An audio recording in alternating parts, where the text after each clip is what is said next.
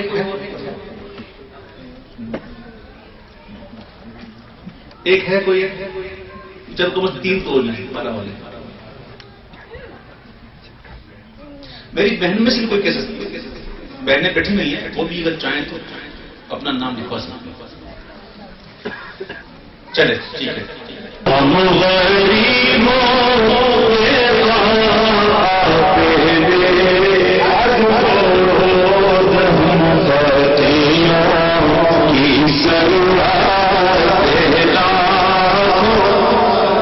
جس کی تسلی سے روتے ہوئے ہنس پڑے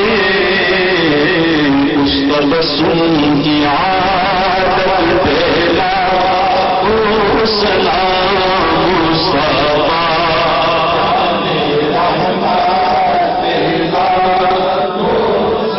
غوث اعظم امام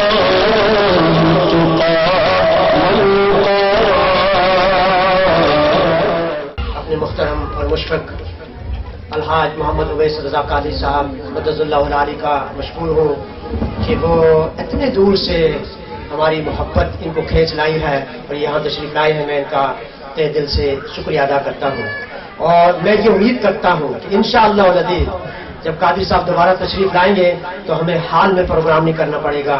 جامعہ اور قرآن کی عمارت میں انشاءاللہ ہم کو پروگرام کرنا ہوگا انشاءاللہ. یہ اللہ کریم انشاءاللہ یہ ہماری خواب جو ہے شرمندہ تعبیر ہوگی. تو میں حضرت کا شکریہ ادا کرتا ہوں کہ وہ تشریف لائے اور یہ اعزاز جامعہ ضیاء القرآن کو حاصل ہوا کہ امریکہ ان کی پہلی مرتبہ آمد پہ جامعہ ضیاء کو یہ اعزاز حاصل ہے کہ یہ پروگرام یہاں پہ پہلی مرتبہ ہوا ہے اور پہلا پروگرام ہوا ہے. الحمدللہ رب العالمین والصلاة والسلام علی سید الانبیاء والمرسلین یا ارحم الراحمین یا ارحم الراحمین یا ارحم الراحمین یا ربنا یا ربنا یا ربنا یا ربنا یا ربنا یا اللہ یا رحمان یا رحیم. جزا اللہ عنا سیدنا و مولانا محمد صلی اللہ تعالی علیہ وسلم ما هو آخر. اللهم ربنا آتنا في الدنيا حسنة وفي الآخرة حسنة وقنا عذاب النار وادخلنا الجنة مع الأبرار يا عزيز يا غفار يا رب العالمين. اللهم أعنا على ذكرك وشكرك وحسن عبادتك. اللهم أعنا على تلاوة القرآن وذكر حبيبك صلى الله عليه وسلم. اللهم احفظنا من كل بلاء الدنيا وعذاب الآخرة يا ذا الجلال والإكرام. فسهل يا إلهي كل صعب بحرمة سيد الأبرار سهل. بادشاہ عظم نوازا پروردگارہ مولا تیرا فضل شامل رہا. یقیناً تیری دی ہوئی توفیق ہے، ہماری اوقات نہیں کہ تیرے پاک محبوب کا نام لے سکیں. ہمارے موش لائف میں 1000 بار بھی شویم دہن سے مشک گلاب انوز نام تو گفتن کمال دے بدیس. اے اللہ یہ تیری مہربانیاں ہیں کہ تو نے ہمیں دیگر کاموں سے فراغت عطا کر کے اپنے اور اپنے محبوب کے ذکر کی محفل میں بٹھا دیا. یہ تیرا کرم ہے رب کریم اور تیرا شکر ادا کرتے ہیں مولا. تیرا ہی فرمان ہے لئن شکرتم لأزیدنکم، اگر تم شکر کرو گے میں زیادہ دوں گا.